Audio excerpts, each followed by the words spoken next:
భారత్ పాకిస్తాన్ మధ్య టెన్షన్ వాతావరణమే కనిపిస్తోంది. కశ్మీర్ దాడి తర్వాత ప్రతీకారం తీర్చుకోవడానికి భారత్ చాలా వేగంగా ముందుకు వెళ్తోంది. ప్రపంచ దేశాల మద్దతు కూడా భారత్కు వస్తుంది. ప్రపంచ దేశాల అధినేతలు భారతదేశానికి ఈ విషయంలో మద్దతు ప్రకటిస్తూ ఉన్నారు. భారత్కు మద్దతుగా ఇప్పటికే ఇజ్రాయెల్ కూడా రంగంలోకి దిగింది. ప్రధాని మోదీకి ఇజ్రాయెల్ ప్రధాని నెతన్యాహు ఫోన్ కూడా చేశారు. పెహల్గాం ఉగ్ర దాడిపై ప్రధాని మోదీతో చర్చించారు. పాక్తో యుద్ధంలో తమ మద్దతు ఉంటుంది అని ఇజ్రాయెల్ భారత్కు వెల్లడించింది. టెర్రరిస్టులను వదిలేదే లేదు అని మోదీ చెప్పిన మాటలతో ప్రపంచ దేశాలన్నీ కూడా మోదీ వెంట నడుస్తూ ఉన్నాయి. పాకిస్తాన్పై ఎటువంటి చర్యలు తీసుకున్నా తమ మద్దతు ఉంటుంది అని భారత్కు మద్దతు ప్రకటిస్తున్న దేశాల సంఖ్య పెరుగుతుంది. టెర్రరిస్టులను వదిలేదే లేదు అని నెతన్యాహు కూడా మోదీకి ఫోన్లో మాట్లాడి చెప్పారు. ఇప్పటికే మోదీకి కాల్ చేసి మాట్లాడారు. అమెరికా అధ్యక్షుడు ట్రంప్ ప్రపంచ దేశాల నుంచి భారత్కు మద్దతు వస్తోంది.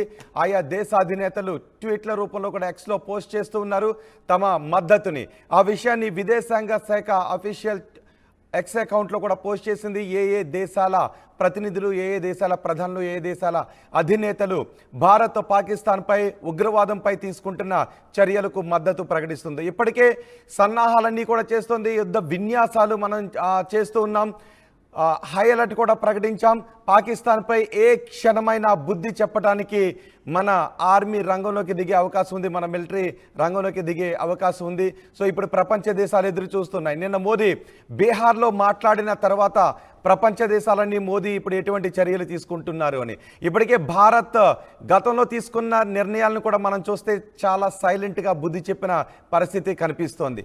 కానీ మనం ఎప్పుడు పాకిస్తాన్కి బుద్ధి చెప్పినా ఎక్కడో ఒక చోట కొంత మానవత్వాన్ని చూపిస్తూ కొంత ఊపిరి పీల్చుకోవటానికి అవకాశం ఇస్తూ ఉండేవాళ్ళం. కానీ ఈసారి మాత్రం భారత పౌరులను ఇంతమందిని పొట్టన పెట్టుకున్న పాకిస్తాన్ టెర్రరిస్టు మూకలకు, ఆ టెర్రరిస్టులను ఉసుగొలుపుతున్న పాకిస్తాన్ నేతలకు తగిన బుద్ధి చెప్పాలి అని భారత్ అనుకుంటూ ఉంది.